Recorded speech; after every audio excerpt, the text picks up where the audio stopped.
우리 기도하는 마음으로 함께 찬송 부르시겠습니다. 337장입니다.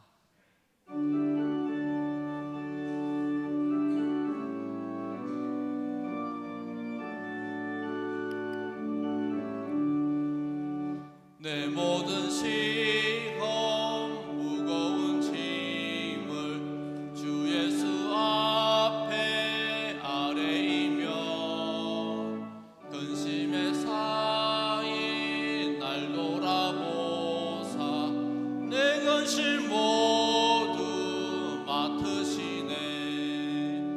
무거운 짐을 나 홀로 지고 견디다 못해 쓰러질 때 불쌍히 여겨 구원해 주리. 은혜의 주님 오직 예수. 내 모든 괴로움 닥치는 환난 주 예수 앞에 아뢰이며 근심에서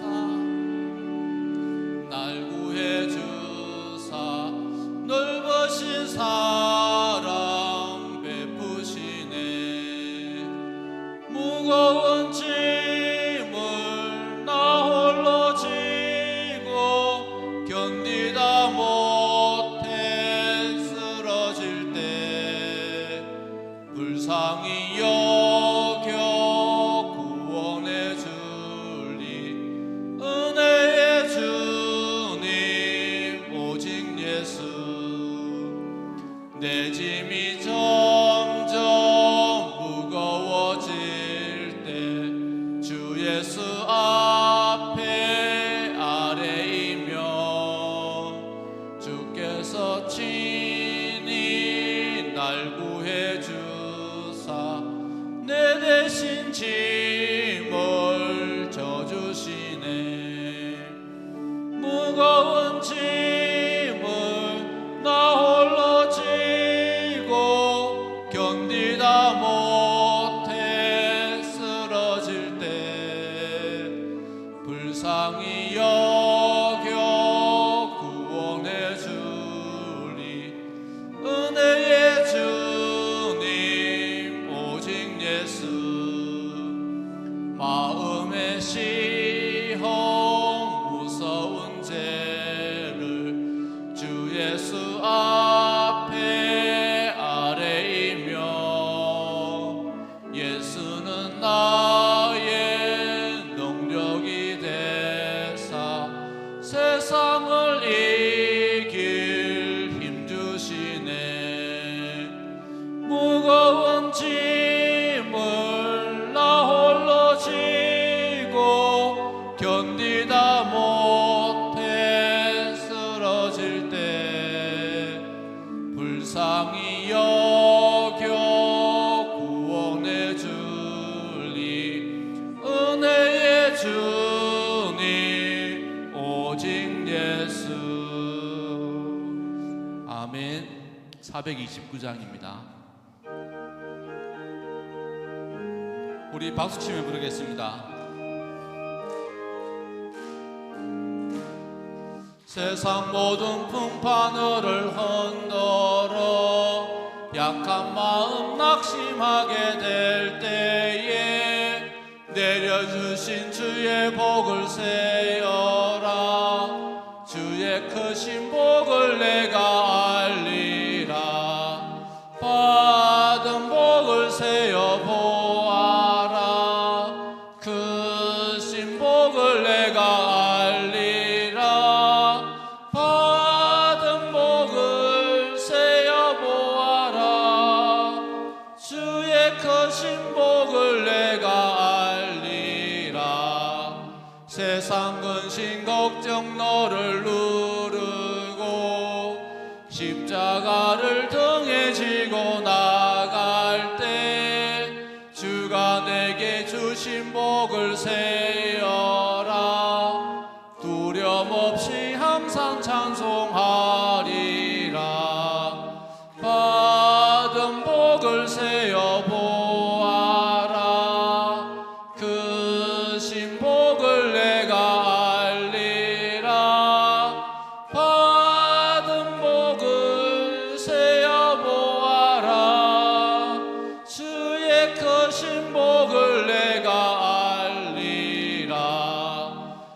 세상 권세 너의 앞길 막을 때 주만 믿고 낙심하지 말아라.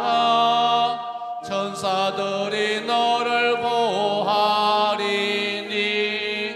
염려 없이 앞만 보고 나가라. 받은 복을 세어 보아라. 그 신복을 내가 알리라. 받은 복을 세어 보아라. 주의 크신 복을 내가 알리라. 아멘. 찬송가 150장입니다. 갈보리산 위에.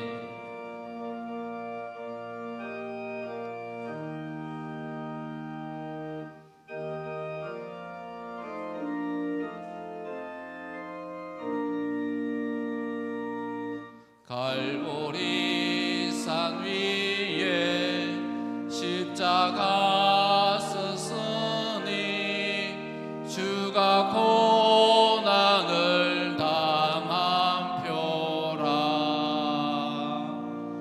험한 십자가를 내가 사랑함은 주가 보혈을 흘림이라.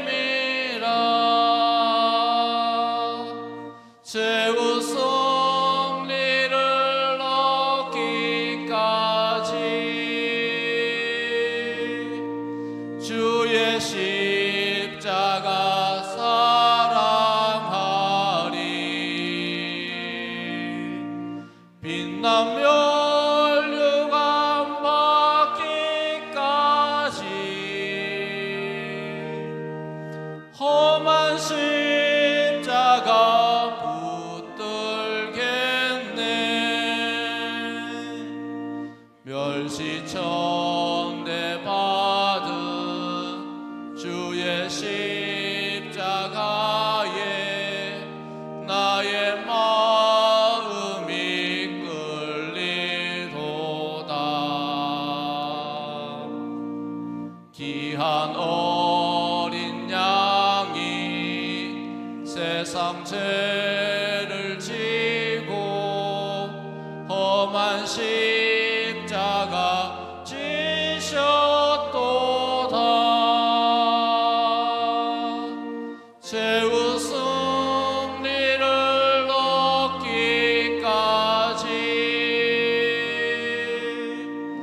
주의 십자가 사랑하리.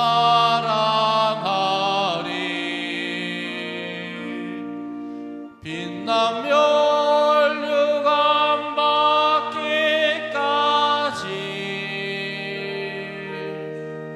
험한 십자가 붙들겠네. 험한 십자가에 주가 흘린 피를 믿는 마음으로 바라보니 나를 용서하고 내 죄 사하시려 주가 흘리신 보혈이라. 최후 승리를 얻기까지 주의 십자가 사랑하리.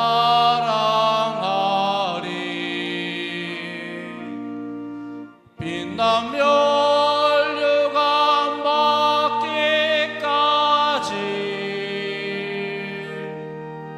험한 십자가 붙들겠네. 주님 예비하신 나의 본향 집에 나를 부르실 그날에는 영광 땅 중에 계신 우리 주와 함께 내가 죽도록 충성하리.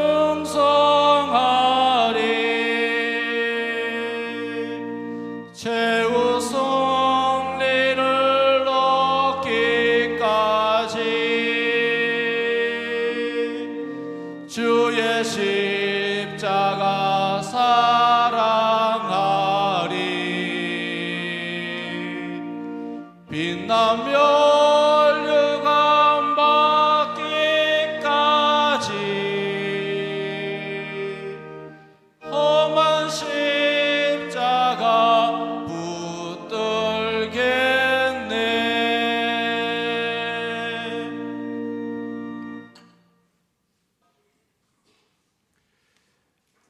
가능하신 분들은 다 같이 일어나셔서 너희의 하나님 여호와가 찬양하시면서 사순절 두 번째 주일 큰비 예배를 하나님 앞에 올리겠습니다.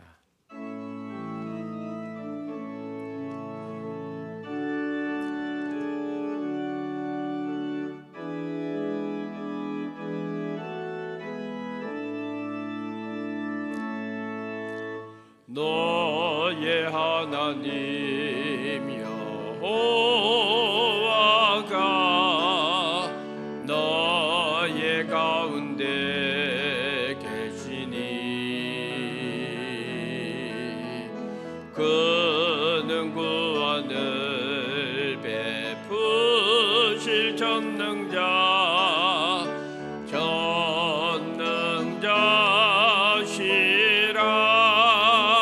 전능자시라. 그가 너로 인하여 기쁨을 이기지 못하시며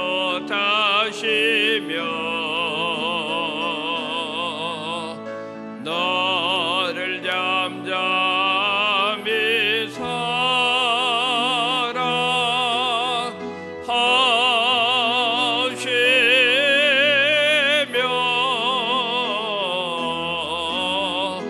즐거이 부르며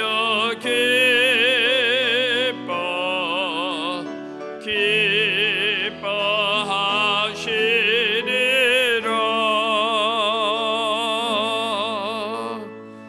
여호와는 나의 반석이시요 나의 요새시요 나를 위하여 나를 건지시는 자시요 내가 피할 나의 반석의 하나님이시요 나의 방패시요 나의 구원의 뿌리시요 나의 높은 망대시요 그에게 피할 나의 피난처시요 나의 구원자이시라.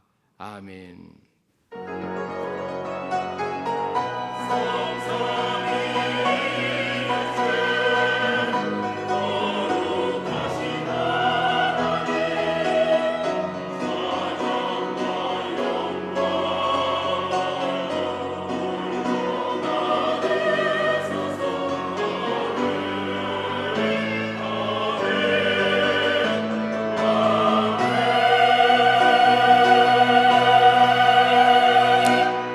사순절 두 번째 주일을 저희들에게 허락해 주시고 오늘 이 큰비 예배 시간에 저희들을 주의 전으로 불러주셔서 감사합니다. 오늘도 우리가 하나님 앞에 예배하는 이 시간 이 자리에 있사오니 영과 진리로 드리는 우리의 예배를 주께서 기쁨으로 영광 중에 받아 주시옵소서. 주의 은혜를 사모합니다. 은혜를 넘치게 우리의 심령의 문을 열어 부어 주시옵소서. 예배의 시작부터 마치는 시간까지 모든 순서 주께서 친히 지켜 주시옵소서. 예수님의 거룩하신 이름으로 감사하며 기원드리옵나이다. 아멘.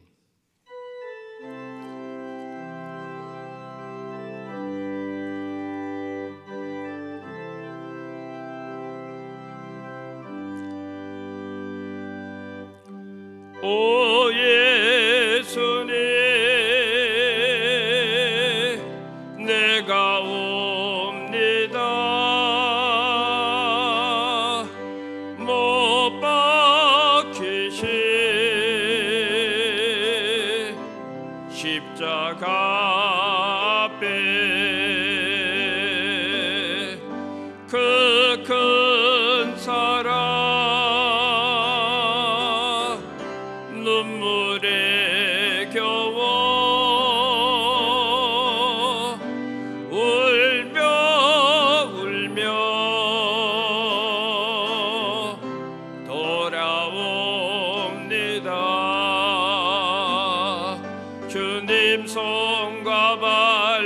박혔고 머리엔가 시관 박히셨네. 내 모든 죄와 허물 위에 말없이 피 흘려주셨네. 오 예수님, 나의 손잡고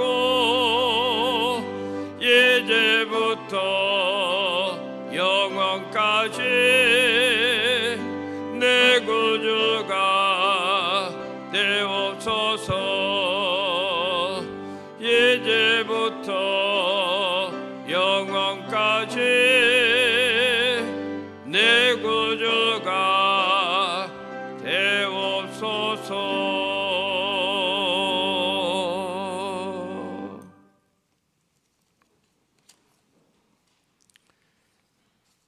하나님이여, 사슴이 시냇물을 찾기에 갈급함 같이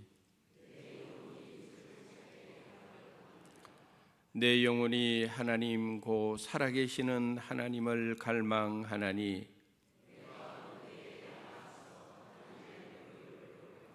사람들이 종일 내게 하는 말이 네 하나님이 어디 있느뇨 하오니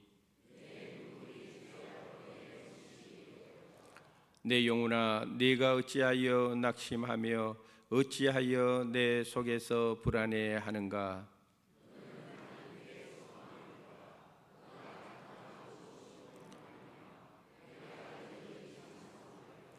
낮에는 여호와께서 그의 인자하심을 베푸시고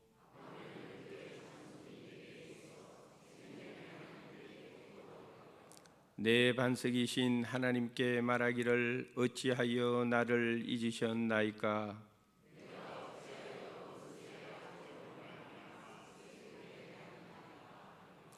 내 뼈를 찌르는 칼같이 내 대적이 나를 비방하여 늘 내게 말하기를 내 영혼아, 내가 어찌하여 낙심하며 어찌하여 내 속에서 불안해하는가.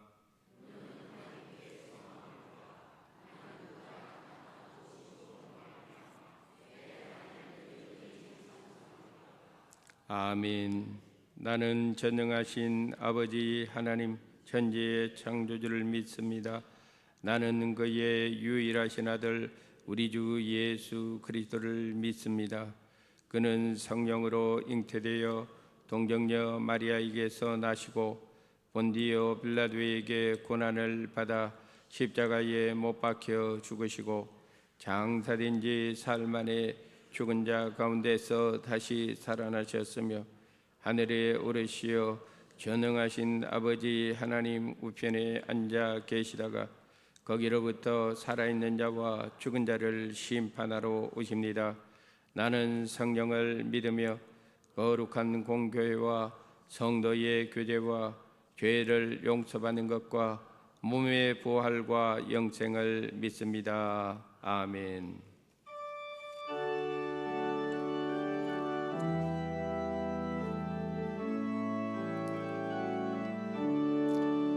내 평생 살아온 뒤를 돌아보니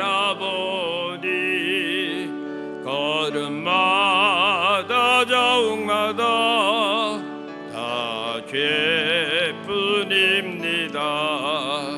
쓰리고 아픈 마음 가눌 길 없어서 골고다 언덕길을 지금 찾아옵니다.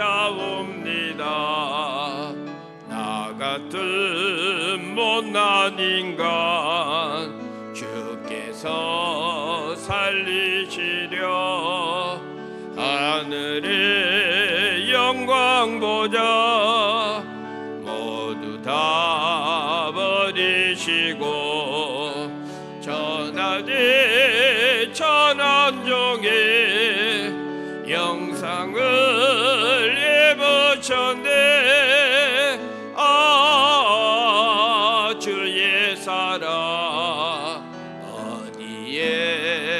천주니까 예수님 나의 주님 사랑의 내 하나님 이제는 예수님만 내 자랑 삼겠어요. 나의 남은 인생길 주 앞 걸어가면서 예수님 복음 위에 굳세게 살겠어요.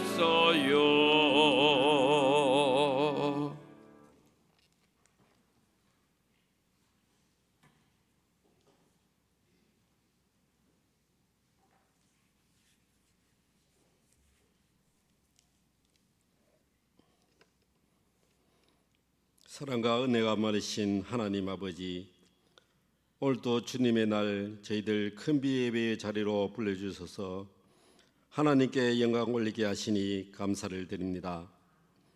사순절 둘째 주일을 허락하시고 저희 수원의 성도 모두 예수님의 십자가의 크신 사랑과 은혜를 기억하며 겸손한 마음으로 머리 숙여 기도드립니다.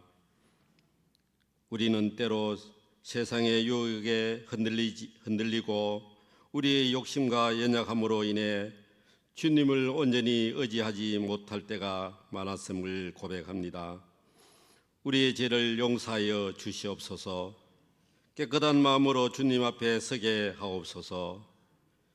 주님께서 걸어가신 고난의 길을 기억하며 우리 또한 주님의 사랑을 본받아 겸손과 순종의 삶을 살아가게 하옵소서. 십자가의 은혜를 더욱 깊이 묵상하며 우리를 위해 흘리신 보혈의 사랑을 잊지 않게 하옵소서. 대한민국을 사랑하시는 하나님 아버지, 국가적으로 아주 춥고 긴 어둠 속에서 둘로 갈라져 혼란과 대립 속에 살아가는 이 나라와 백성들을 불쌍히 여기시고 붙들어 주시옵소서. 하루속히 어둠 속에서 벗어나 국정이 안정되고 둘로 갈라진 정치와 국민들이 화합하고 하나 되는 나라 되게 인도하여 주시옵소서. 이 나라가 하나님의 의와 공의로 바로 서는 나라가 되게 하시어 하나님을 경외하고 하나님이 주인 되는 복된 나라로 세워 주시옵소서. 교회의 주인 되시는 하나님 아버지, 부족한 저희들을 통하여 이 지역의 복음화를 위하여 수안교회를 세워주신 하나님 감사합니다. 수안의 성도 모두가 합심하여 성령의 능력으로 부흥하는 교회 되게 하시고 성령 충만함으로 하나님과 동행하는 삶을 살아가며 이 지역의 복음의 일꾼으로서 빛과 소금의 역할을 충분히 감당할 수 있도록 인도하여 주시옵소서. 또한 교회 학교를 위해 눈물로 기도하는 목사님과 교회 교사 선생님들을 위해 함께하여 주시고 많은 다음 세대들이 교회에서 말씀으로 잘 성장하도록 인도하여 주옵소서. 능력의 하나님 아버지, 이 시간 또 수안의 성도 육신의 질병으로 예배의 자리에 나오지 못하고 고통받는 성도 있습니다. 하나님 아버지, 친히 그 뜨거운 손으로 안수하여 주시옵소서. 속히 회복되게 하여 주시옵소서. 그리하여 기쁨으로 하나님께 감사와 영광 돌리게 하옵소서. 또 수안의 성도 가정과 직장, 일터와 자녀 위에 형통의 하나님께서 늘 지켜주시고 주인 되어 주셔서 찬양과 감사가 넘치는 모든 가정되게 은혜 내려 주시옵소서. 이 시간 또 저희에게 귀한 말씀을 전하실 위 목사님 붙들어 주시고 언제나 그 삶을 주장하여 주셔서 이 시간도 저희들 푸른 초장으로 인도하시기에 부족함이 없도록 권능의 권능을 다하여 주옵소서. 육신의 건강도 지켜주시고 언제 어디서나 말씀 전하시는 그곳에는 은혜가 넘치게 하옵소서. 올 한 해 계획한 모든 목회 여정 가운데도 하나님께서 함께 하사 하나님의 귀한 목자로 사용하여 주시옵소서. 부목사님, 전도사님 외에도 하나님 주시는 지혜로 훌륭한 목자 되게 축복하여 주시옵소서. 이 시간 또 교회 곳곳에서 헌신 봉사하는 많은 손길들이 있습니다. 수고하는 성도들 기억하여 주시고 힘을 주시고 건강을 주시어 그 헌신 가운데 감사와 찬양이 넘치게 하옵소서. 또한 정성껏 준비한 시온 찬양대의 찬양을 하나님께 올려드립니다. 기쁨으로 받으시고 축복하여 주시옵소서.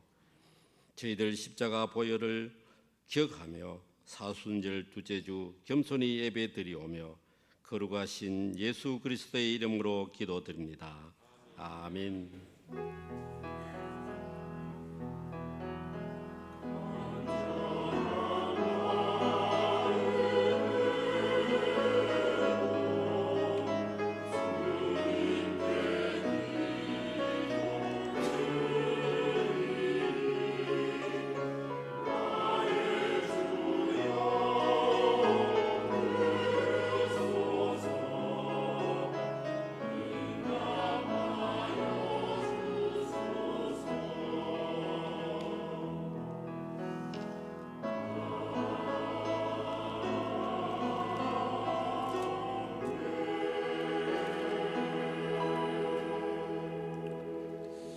오늘 우리들에게 주시는 하나님의 말씀은 누가복음 3장 1절부터 6절까지 한 절씩 교독하시겠습니다.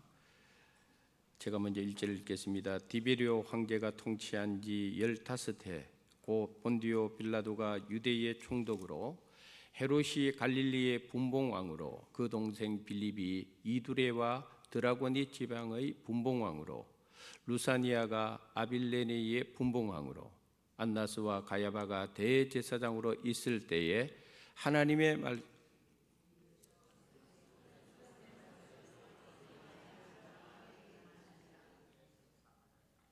요한이 요단강 부근 각처에 와서 죄 사함을 받게 하는 회개의 세례를 전파하니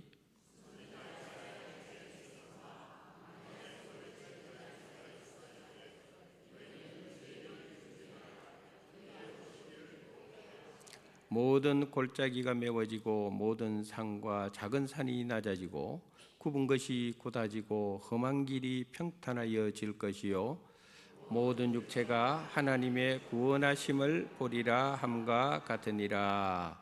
아멘. 이것은 하나님의 말씀입니다.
아멘. 감사합니다. 다 내게로 오라고 했습니다. 오늘 이 자리에 우리가 왔습니다. 그러나 우리의 힘으로 온 것이 아니고 하나님께서 우리 한 사람 한 사람을 주의 은혜 가운데 불러주신 줄 믿습니다.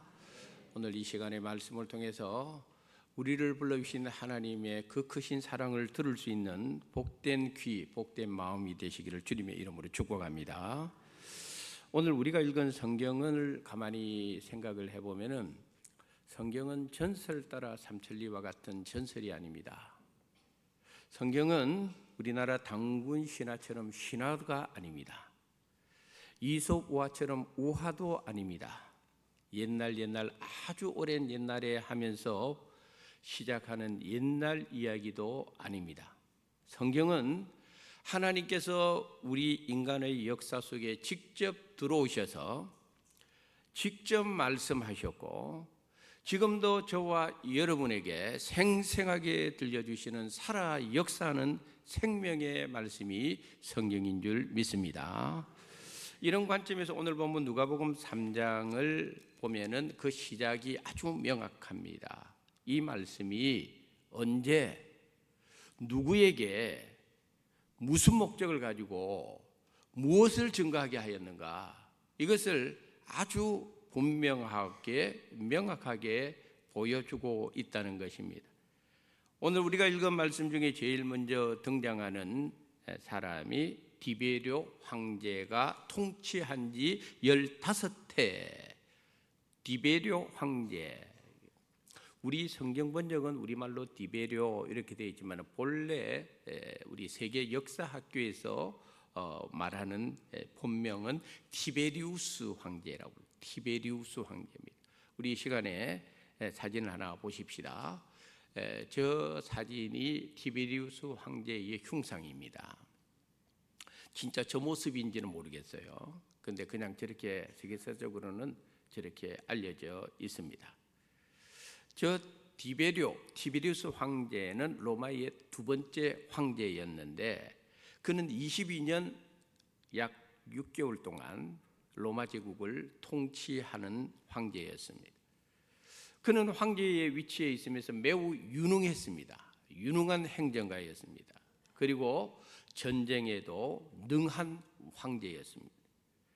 특별히 로마 황제들을 가만 보면은 대부분이 로마 황제를 신격화했습니다. 우상화했습니다. 신처럼 황제의 자리를 놓는 일에 앞장섰습니다만은 오직 디베료 황제만큼은 자신에 대한 신격화를 거부했다고 합니다. 그리고 그는 황제의 위치에 있었습니다만은 매우 검소한 생활을 했고 심지어 황제로서의 권위조차도 스스로 거부할 정도였다고 합니다. 그래서 사실은 이 디베료 황제에 대한 세간의 평가는 크게 둘로 나뉩니다. 정말 훌륭한 황제였다 하는 평가도 있지만은 로마의 귀족들 층에서는 로마가 왜 멸망했습니까? 힘이 없어서 멸망한 것이 아니고 도덕적 타락 때문에 그랬습니다. 그 귀족들은 놀기를 좋아하고 축제를 좋아하고 잔치하기를 좋아하고 쾌락을 쫓는 그 로마의 귀족들 입장에서는 이 티베리우스 황제가 마음에 들지 않았습니다. 왜? 그는 너무 검소하게 살았기 때문에 자신의 권위조차도 스스로 거부할 정도였기 때문에 그래서 로마의 귀족층 입장에서는 디베료 황제에 대한 평가가 매우 인색한 것을 볼 수가 있습니다. 두 번째로 오늘 본문에 등장하는 인물이 우리가 잘 아는 유대 총독 본디오 빌라도가 등장을 하고 있습니다. 그리고 그 다음에 등장하는 인물이 이스라엘을 당시 통치하던 분봉왕들 헤롯이 등장하고 빌립이 등장하고 루사니아가 등장하는데 이들 가운데서 헤롯으로 성경에 나와 있는 이 인물의 정확한 본명은 헤롯 안티파스가 되겠습니다. 이 헤롯 안티파스가 오늘 본문에 등장하는 세례 요한을 죽이는 악역을 담당했던 분봉왕이었습니다.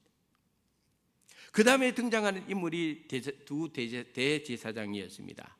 안나스와 가야바라고 되어 있습니다. 이 두 사람의 관계가 어떤 관계에 있느냐? 이 시간 요한복음 18장 13절 한번 읽어보도록 하겠습니다. 먼저 안나스에게로 끌고 가니 안나스는 그 해의 대제사장인 가야바의 장인이라. 아멘. 그 해의 대제사장은 가야바였는데 안나스는 가야바의 장인이었다. 이 두 사람이 예수님을 재판하고 예수님을 죽이는데 결정적인 역할을 했던 사람들이었다는 것을 성경이 말씀해 주고 있습니다. 이제 마지막으로 등장하는 인물이 오늘 본문의 세례 요한입니다. 당시 세례 요한은 어디에 있었습니까? 오늘 본문에 보니까 빈들에 있었다라고 말씀해 주고 있습니다. 2절 하반절에 보니까 하나님의 말씀이 빈들에서 사가랴의 아들 요한에게 임한지라 이렇게 기록이 되어 있는 것을 볼 수가 있습니다. 세례 요한의 아버지 사가랴는 레위 지파의 후손으로서 제사장이었던 사람이었습니다. 그러니까 세례 요한은 아버지가 레위 지파 사람으로서 제사장이었으니까 당연히 세례 요한도 레위 지파 사람이라는 것을 알 수가 있습니다. 당시 세례 요한이 무엇을 했느냐 하면은 요단강 근처에서 사람들에게 세례를 베풀면서 이스라엘 백성들에게 여러분들은 회개해야 됩니다. 하나님의 나라가 가까이 왔습니다. 회개의 메시지를 강력하게 선포했던 사람이 바로 세례 요한이었습니다. 그래서 이런 세례 요한을 일컬어서 마가복음 1장 3절에 그리고 오늘 본문 4절에 무엇이라고 이야기하느냐 하면은 광야에서 외치는 자의 소리였다라고 세례 요한을 말씀해 주고 있습니다. 오늘은 사순절 두 번째 주일입니다. 오늘 본문에 있는 이 말씀을 가지고 이 시간에 함께 은혜를 나누고자 하는 제목은 하나님의 구원하심을 보리라입니다. 이전에 우리가 학창 시절에 국어 시간에 공부할 때에 점층법이라는 그런 것을 배웠을 것입니다. 점층법이라고 하는 것은 어떤 상황에 대해서 단계적으로 구분해서 설명을 할 때에 점층법을 쓴다 이렇게 이야기를 합니다. 점강법이라는 게 있습니다. 점강법이라는 것은 뭔가 하면은 이 점층법하고 같은 논리지만은 크고 강하고 높은 것에서부터 점점점 낮아지고 약하고 그리고 작아지는 단계로 이 설명을 하는 형태를 점강법이라고 봅니다. 그렇다면은 오늘 우리가 읽은 본문의 말씀을 보면은 일종의 점강법의 형태를 우리에게 보여주고 있습니다. 제일 먼저 등장하는 지위가 로마 황제 디베르였습니다. 그 다음에 등장하는 인물은 로마의 총독 본디오 빌라도였습니다. 그 다음에 등장하는 것은 유대의 분봉왕들 이름이었습니다. 그 다음에 등장하는 것은 대제사장 두 사람 이름이었습니다. 마지막으로 등장하는 사람은 제일 힘없고 보잘것없는 가룟 유다를 소개하고 있다는 것입니다. 세상의 지위와 관점에서 보면은 세례 요한은 이 앞에 언급되어 있는 로마 황제들, 로마 총독들, 분봉왕들에 비하면은 그 해의 대제사장들에 비하면은 세례 요한은 보잘것없는 위치에 있는 사람입니다. 아무것도 아닌 사람입니다. 무시해도 될 사람입니다. 그런데 놀랄 만한 일이 생겼습니다. 그것이 뭐냐면은 하나님의 말씀이 빈들에 있는 세례 요한에게 임하였다라고 말씀을 해주고 있습니다. 할렐루야. 우리가 성경을 보면은 이 역설적인 표현이 많이 나옵니다. 왜 하나님 꼭 그렇게 하셨을까? 우리 같으면, 나 같으면 이렇게 하면 좋을 것인데, 근데 하나님은 그 방법을 사용하지 않습니다.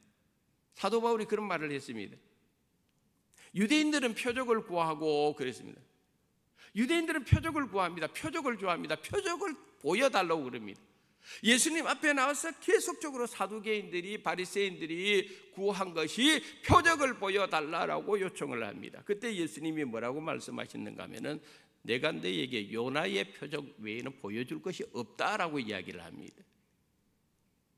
그런데 하나님께서 예수님도 하나님이신데 표적을 허락하시 아니할 수가 없었겠습니까?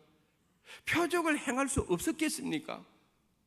표적을 요청하면은 표적을 능히 보여줄 수 있는 분이 하나님이시고 예수님이십니다. 그러면은 표적을 구하는 유대인들에게 복음을 잘 전하려면은 그냥 그 사람들이 요구한 대로 표적을 보여주면 되는 겁니다. 근데 하나님 그 방법을 선택하지 않았습니다. 헬라인들은 지혜를 구한다 했습니다. 지혜를 좋아하는 사람들입니다. 헬라인들은 지혜를 구하기 때문에 하나님은 지혜의 근본이시고 무궁한 지혜를 가지신 분이 헬라 사람들이 요구한 대로 지혜를 구하면 지혜를 하나님께서 주면 됩니다. 보여주면 됩니다. 그러면 얼마나 복음이 빨리 확산되겠습니까? 근데 그거는 내 생각이고 망고 우리 생각입니다. 하나님은 그 방법 택하지 않았습니다. 표적과 지혜라는 것은 다 눈에 보이는 것들입니다. 사람들은 말합니다. 내 눈에 보여야 믿겠다는 겁니다. 그러니까 보여달라는 겁니다. 보여주면은 너를 인정하겠다. 보여주면은 너에 대한 평가를 달리 하겠다는 겁니다. 보여주면 됩니다. 그런데 보여주지 않습니다. 하나님은 그런 방법을 선택하지 않습니다. 사람들의 눈에 보이는 것 가지고 평가받는 분이 하나님이 아니십니다. 하나님의 일이란 것은 사람들의 보이는 대로 평가받는 것이 아닙니다. 우리가 알아야 됩니다. 똑같은 논리로 설교를 준비하면서 이런 생각을 해봤습니다. 왜 하나님은 하나님의 말씀을 세례 요한에게 임하게 하셨을까? 아니 디베레오 황제한테 임하면은 로마 황제에 임하면은 얼마나 빨리 확산될 수 있겠습니까? 로마 황제에게 임하면 귀족들 믿는 거는 금방 믿을지 않겠습니까? 로마의 귀족들. 근데 하나님은 로마 황제에게 하나님의 말씀을 주지 않습니다. 빌라도 총독에게 주지 않습니다. 이스라엘 단지는 분봉왕들에게 그 권력과 지위를 가진 사람들에게 하나님 말씀 부어주지 않습니다. 그 사람들에게. 당대의 종교 지도자 안나스와 가야베 하나님 말씀 안 줍니다. 그 사람들에게. 근데 누구에게 줍니까? 세례 요한에게 줍니다. 그것도 세례 요한이 멋진 집에 살았습니까? 화려한 궁전에 살았습니까? 아닙니다. 오늘 보면 빈들에 사는 사람이에요. 빈들에 사는 사람이에요.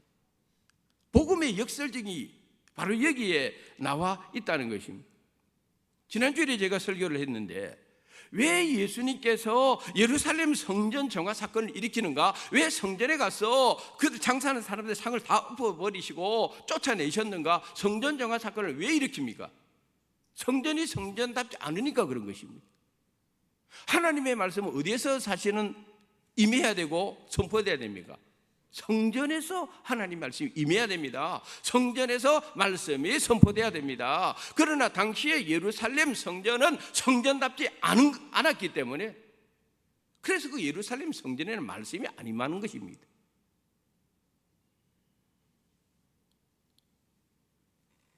마찬가지로 아무리 세상적으로 높은 지위에 있는 사람이라 할지라도 그 사람에게 말씀이 임하지 않는다는 것은 그 사람은 참으로 하나님 편에서 볼 때는 어리석은 사람입니다. 불쌍한 사람입니다. 성전에 말씀이 임하지 않는다. 그 화려한 궁전에 말씀이 임하지 않는다. 그 높은 위치에 있는 사람들에게 말씀이 임하지 않는다. 이것은 정말 불행한 사건입니다. 오늘 우리에게 이번 사순절을 보내면서 하나님의 은혜가 저와 여러분을 외면하지 않기를 주님의 이름으로 축복합니다. 하나님의 말씀이 우리의 심령에, 우리의 가정에, 우리 교회에 풍성하게 임하기를 주님의 이름으로 축복합니다. 외면해버리면은 그 인생 끝나는 것이죠. 하나님의 말씀이 그 성전을 외면해버리면은 그 성전은 성전의 가치가 없어지는 것이죠. 다시 본문으로 돌아가서 하나님의 말씀이 세례 요한에게 임했을 때에 세례 요한이 사람들에게 선포합니다. 너희는 주의 길을 준비하라. 그의 오실 길을 곱게 하라. 그러면서 세례 요한이 죄 사함을 받게 하는 회개의 세례를 전파했다고 오늘 성경에 기록을 해주고 있습니다. 그때 당시에 세례 요한의 그 메시지를 받은 사람들이 어떻게 반응을 했는지 마가복음 1장 4절과 5절에 이렇게 기록되어 있습니다. 우리 한번 읽어보겠습니다. 세례 요한이 광야에 이르러 죄 사함을 받게 하는 회개의 세례를 전파하니 온 유대 지방과 예루살렘 사람이 다 나아가 자기 죄를 자복하고 요단강에서 그에게 세례를 받더라. 아멘. 엄청난 사건이 일어납니다. 온 유대 지방과 예루살렘에 살던 사람들이 전부 다 세례 요한에게 나아가는 겁니다. 그리고 그들의 죄를 자복합니다. 회개의 세례를 받았다라고 이야기를 해주고 있습니다. 그 정도로 세례 요한의 영향력은 막강했습니다.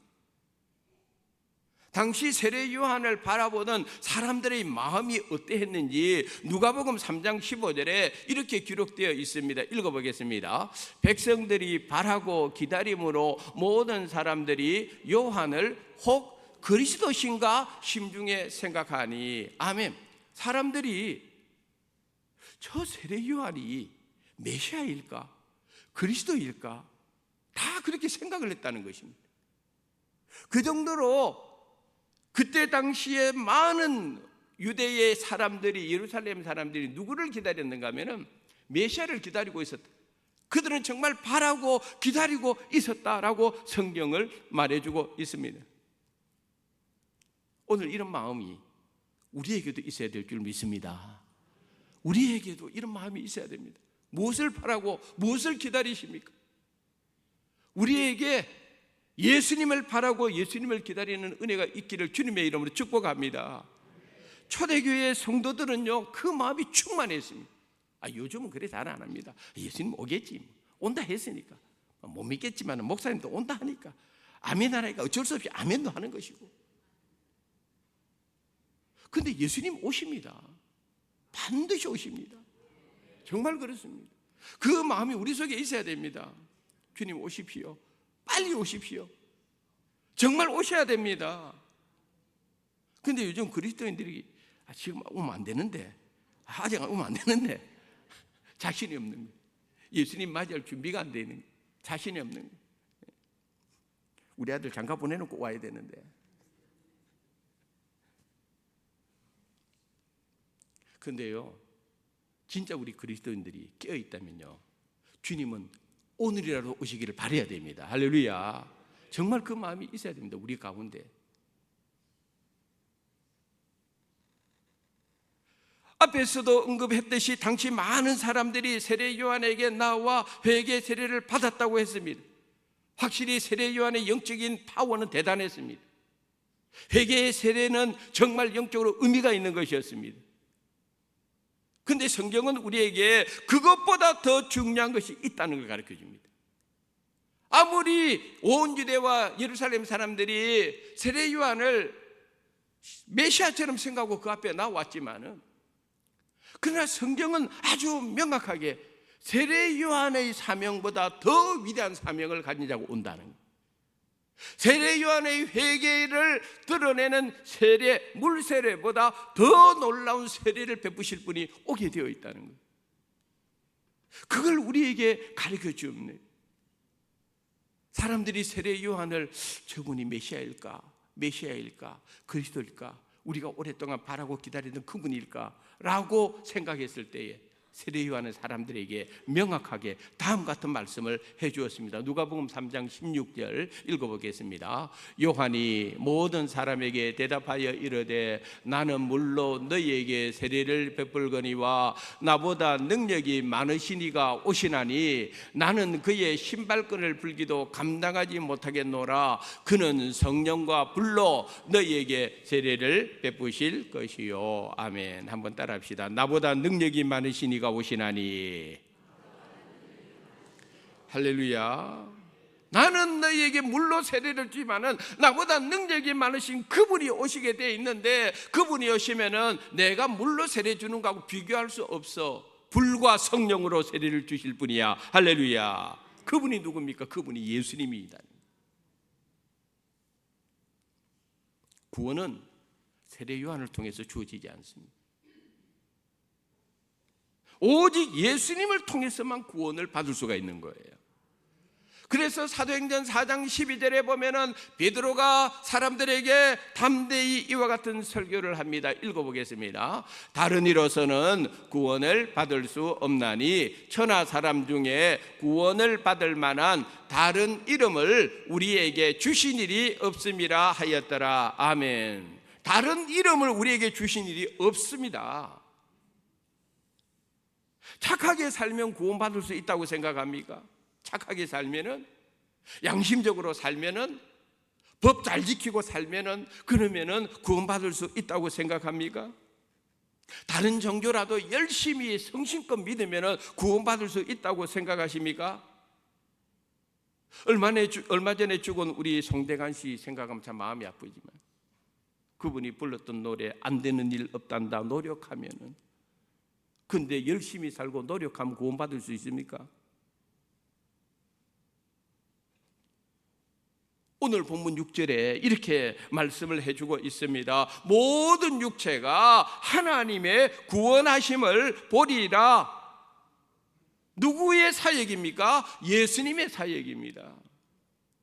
예수님의 사역의 현재 성인과 동시에 장차 오실 예수님의 그 재림하시는 그 예수님을 모든 육체가 다 보게 되어 있습니다. 반드시 보게 되어 있습니다. 예수님이 이 땅에 오신 목적은 세례 요한이 증거한 회개의 세례를 넘어서 구원의 역사를 이루시기 위해서 이 땅에 오신 분이 예수님입니다. 오늘 이 시간에도 우리 대한민국 땅에 얼마나 많은 사람들이 죽어가는지 아십니까? 제가 작년 통계하고 재작년 통계를 살펴보니까 우리나라에 재작년의 경우 하루에 1036명 정도가 매일 죽습니다. 매일 1036명이 죽고요, 그거보다 한 350명 적은 숫자가 새로 태어나요. 그러면은 사망자가 많아요, 출생자가 많아요? 사망자가 많은 거예요. 그러니까 지금 우리 대한민국이 걱정하는 것이 매일 우리나라 인구가요 약 400명 가량이 줄어들고 있는 거예요. 매일매일 줄어들고 있는 거예요.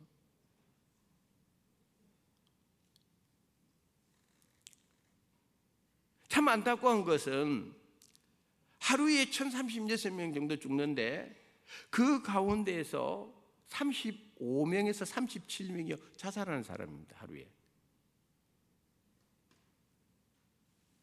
전 세계를 넓혀서 보면은요, 전 세계에서요 하루에 15만 명 정도가 죽는데요. 근데 제가 볼 때는 이 숫자가 좀 작은 것 같아요. 실제 더 죽을 것 같은데, 세계적으로 보면은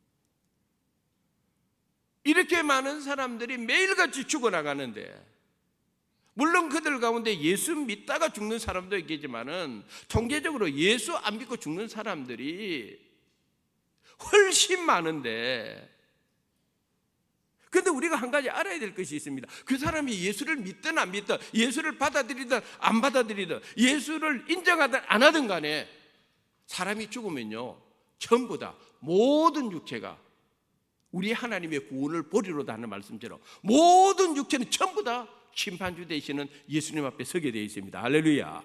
알아야 됩니다. 그 사람들이 이 땅에 살면서 예수님을 인정하지 않고 받아들이지 않았지만요, 결국은 주님 앞에 다 서게 되어 있는 거예요. 그러니 오늘 저와 여러분들이 예수를 믿게 되었다는 거, 예수님을 통하여 의롭게 되어 하나님의 나라를 상속받을 수 있는 길이 열렸다는 것은 우리 성도님들에게 놀라운 하나님의 은혜가 임한 줄 믿으시기 바랍니다. 전적으로 하나님의 은혜입니다. 뭘 잘났다고 이렇게 우리를 불러주세요? 뭘 하나님 앞에 내실 거에다 우리를 선택해 주셨습니까? 모든 것이 하나님의 은혜입니다. 오늘 말씀의 결론입니다. 앞에서도 말씀을 드린 대로 세상의 관점과 논리를 보면 예수 그리스도의 복음이 로마 제국의 힘과 권세를 이길 수 있었겠습니까? 제일 먼저 등장한 것이 로마 황제 디베로입니다.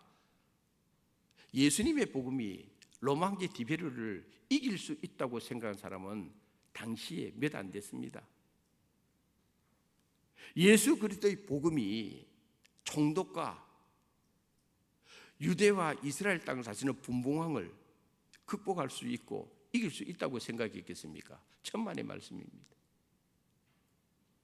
예수 그리스도의 복음이 46년 동안 지어진 예루살렘 성전보다 더 크게 된다는 거 사람들이 믿었겠습니까? 믿지 못했습니다. 그런데 오늘 말씀이 선포될 때까지만 해도 결코 그런 일이 일어날 수 없을 것 같았는데, 지나고 나니 로마 제국은 무너졌지만 예수님의 복음은 무너지지 않았습니다. 할렐루야. 예루살렘 성전은 그 성전보다 크신 예수님을 믿음으로 고백하는 성도들이 전 세계 열방의 예루살렘 성전과 비교할 수 없는 이 땅의 교회들이 무수히 세워졌습니다. 할렐루야. 예수 그리스도의 복음이 이긴 것입니다. 복음이 이기는 것입니다. 복음이 세상을 변화시켰다고 성경이 우리들에게 증거하고 오늘 우리 눈으로 보고 있지 않습니까? 그러므로 사순절은 우리의 삶 가운데 십자가의 능력을 다시 한번 확인하는 시간입니다. 사도 바울은 십자가가 얼마나 중요한지 갈라디아서 6장 14절에서 이와 같이 고백했습니다. 읽어보겠습니다. 그러나 내게는 우리 주 예수 그리스도의 십자가 외에 결코 자랑할 것이 없으니 그리스도로 말미암아 세상이 나를 대하여 십자가에 못 박히고 내가 또한 세상을 대하여 그러하니라. 아멘. 그러나 내게는 이랬습니다. 사도 바울은 그러나 내게는 십자가 외에는 자랑할 것이 없다고 그랬습니다. 이 고백이 우리의 고백이 되어야 될 줄 믿습니다. 뭘 자랑하고 싶습니까? 뭘 자랑하고 싶습니까? 자식 자랑 해야 되겠지요. 남편 자랑 해야 되겠지요. 좋은 직장 해야 되겠지요. 근데요, 우리가 알아야 됩니다. 진정한 그리스도인은 그 마음 중심에 사도 바울처럼 내게는 십자가 외에는 자랑할 것이 없느니라. 할렐루야. 이 고백이 우리 속에 있어야 됩니다. 사도 바울이 고린도전서 1장 18절에서 십자가의 도는 멸망하는 사람들에게는 미련한 것이지만 구원을 얻는 우리들에게는 하나님의 능력이 됨이라. 오늘 기억해야 됩니다. 오늘 우리에게 얼마나 놀라운 십자가의 사랑이 우리에게 부어졌는지 알아야 됩니다. 세상에 나를 향한 그 어떤 사랑이 있다 할지라도 나를 향한 예수님의 십자가의 사랑을 넘어서는 사랑은 없고, 이 세상에 살아가면서 내가 이런저런 은혜를 사람들을 통해서 많이 받는다 할지라도 나를 향한 예수 그리스도의 십자가의 은혜를 넘어서는 은혜가 없고, 이 세상에 그 어떤 능력도 나를 구원하신 예수 십자가의 능력을 넘어서는 것이 없습니다. 알아야 됩니다. 사순절 두 번째 주일을 지나면서 저를 보면 우리 모두의 마음속에 예수 십자가의 사랑과 은혜와 능력이 우리 가운데 충만하시기를 주님의 이름으로 축원합니다.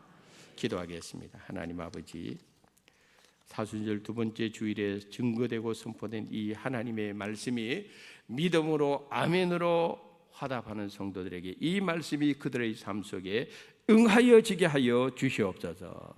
예수님의 이름으로 기도드리옵나이다. 아멘.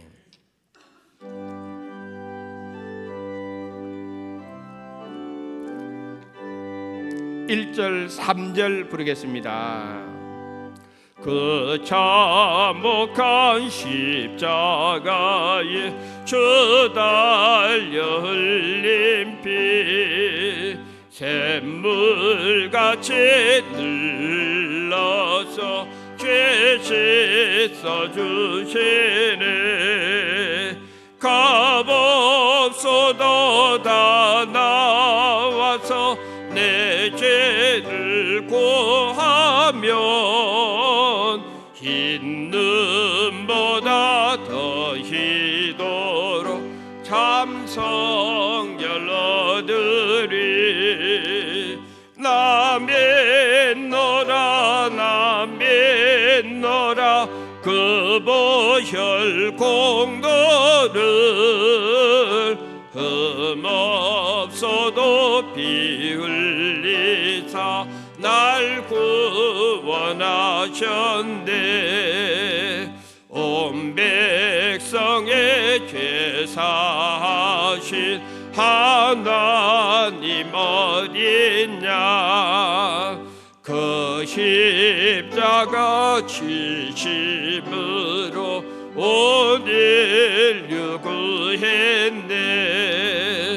저 영원한 새 나라에 다 같이 모여서 금거문고 한곡조로 새 노래 부르리.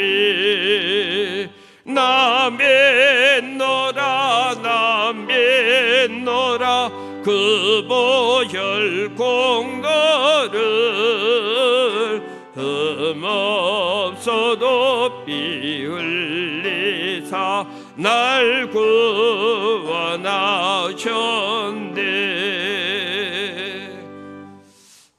하나님 아버지 감사합니다. 우리들의 삶 속에 부으신 하나님의 그 크신 은혜와 사랑, 어떻게 말로 다 형용할 수 있겠습니까? 베푸르신 은혜와 사랑에 감사해서 우리의 마음과 뜻과 정성을 모아서 하나님 앞에 귀한 예물을 봉헌합니다. 주께서 내게 베푸르신 그 은혜와 사랑에 대한 작은 정성이지만 우리 하나님께서 이것을 기쁨으로 받아 주시옵소서. 이 예물이 하나님의 나라를 위해서 귀하게 사용되어지게 하시고, 사랑하는 우리 바치는 성도님들의 삶을 이번 한 주간도 눈동자처럼 지켜주셔서 영혼이 잘되고 범사가 잘되고 들어와도 복받고 나가도 복받는 은혜가 이번 한 주간에 흘러넘치게 하여 주시옵소서. 예수님의 거룩하신 이름으로 감사하며 기도드리옵나이다. 아멘. 교회 소식을 알려드리도록 하겠습니다.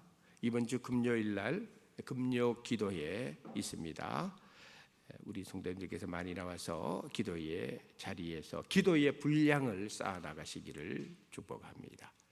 4월 14일부터 16일 요 주간이 고난주간입니다. 고난주간 월화수 3일 동안 부흥회를 하게 되는데, 이번에 부흥회 강사님은 이순창 증경총회장님이십니다.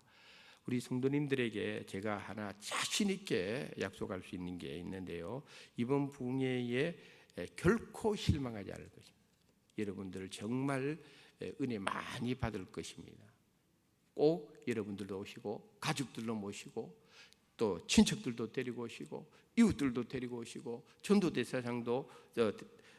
대상자도 모시고 꼭 오셔서 우리 다 같이 은혜 받는 부흥회가 되기를 바라겠습니다. 그래서 나중에 나갈 때 저 뒤에 보면은 전도를 하고 싶은 대상자들에게 줄 초청장을 우리 교역자가 잘 만들었습니다. 그래서 꼭 여러분들께서 기도로 어떤 분을 초대하기를 원하면은 기도로 준비하시고 정중하게 이 초청장을 주시고, 이 초청장에 있는 그 이름은 나중에 우리 교육자한테도 좀 알려주시면 좋겠고요. 이 초청장 안에 보면은 상품 교환권이 있어요. 상품 교환권. 요거는 나중에 우리 당에서 의논을 해봐야 되겠습니다만은 이번 부흥회 기간에 또는 우리 부활절 새 생명 우리가 다시 초청을 할 때에 그분들에게 교회에서 소정의 상품을 준비를 해 놓도록 하겠습니다. 여러분들께서 기도하는 가운데에서 초청하는 귀한 시간이 되었으면 좋겠습니다. 큰비 예배 후에 재직회 잠시 모이겠습니다. 노예 재정비 행정감사 확인해 주시고요. 알림란으로 에스더 권사의 구역장 모임 여러분들께서 기억해 주시기를 부탁드리겠습니다. 한 가지는 이번 주 목요일 오후 3시에 부산시 다음 세대를 위한 기도회 모임을 가지게 되겠습니다. 저는 가능하면은 그렇게 표를 안 내고 싶었지만은 이번에는 우리 나라를 위해서라도 이 교회도 다음 세대가 중요하지만은 세상 교육도 다음 세대가 굉장히 중요해요. 올바른 교육을 받고 올바른 국가관을 가지고 올바른 시민관을 가지고 자유시민으로서 살아갈 수 있는 그런 교육이 지금 절실히 필요합니다. 그래서 이번에 이 행사를 주관하게 되었습니다.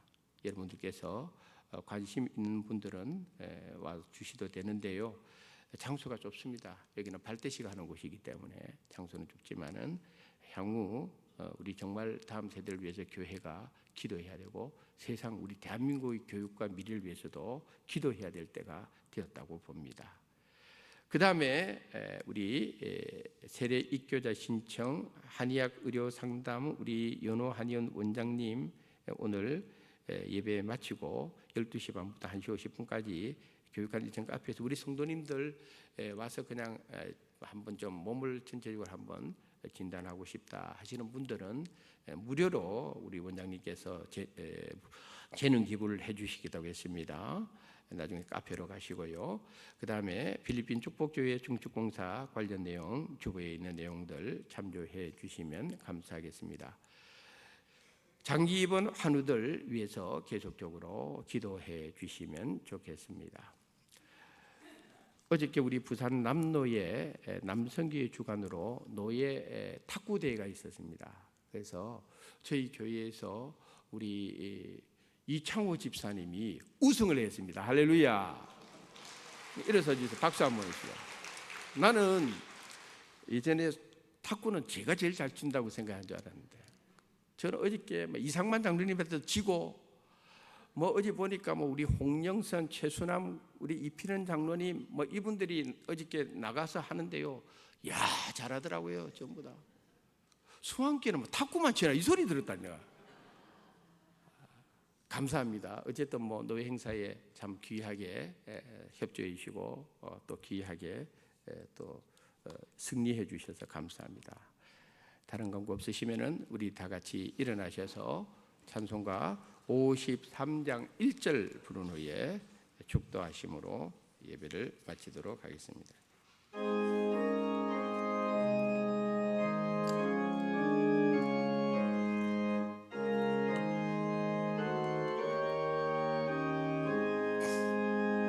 성전을 떠나가게 저 머리를 숙일 때 주께서 함께 계시고 복 내려주소서.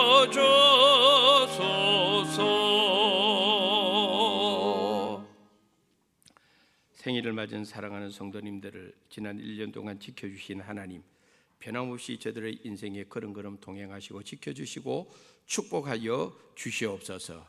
군에 가 있는 우리의 자녀들, 출타 중에 있는 우리 교우들 어느 곳에 있든지 동일한 은혜로 지켜주시옵소서. 우리 수완 유치원을 축복해 주시고 우리 수완 교회 교육부를 축복해 주시고 거룩한 다음 세대들, 세상을 이기는 믿음을 가진 세대들이 우리 수완교회 안에서 풍성히 일어나게 축복하여 주시옵소서. 이를 위하여 마중물이 되는 우리 수완유치원 좋은 소문이 나게 하시고 우리 수완유치원의 많은 원아들이 하나님의 은혜 가운데 몰려들게 하여 주시옵소서. 육신의 질병으로 어려움을 겪고 있는 성도님들 가정에서, 병원에서, 그리고 또 이 성전에 계신 분들 가운데 육신의 연약함을 안고 하나님의 주의 은혜를 사모하는 성도님들이 있습니다. 주님 찾아가 주시고 위로해 주시고 주님의 능력의 손으로 안수하여 주시옵소서. 우리 수완교회 선교지 위에 하나님의 은혜를 부어 주셔서 여러 가지 어렵고 힘든 상황 속에서도 하나님 나라 확장을 위해서 귀하게 헌신하는 우리 모든 선교사님들의 사역을 축복하여 주시옵소서. 지금은 우리 주 예수 그리스도의 은혜와 하나님 아버지의 크신 사랑하심과 성령님의 위로 감화 교통 역사하심이 오늘 우리에게 주시는 하나님의 말씀을 마음에 새기고 십자가의 구원의 은혜를 바라보며 믿음으로 승리하기를 원하는 모든 성도님들 머리머리 위에 이제로부터 영원까지 하나님의 은혜와 복이 늘 함께 하시기를 간절히 축원드리옵나이다. 아멘.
아,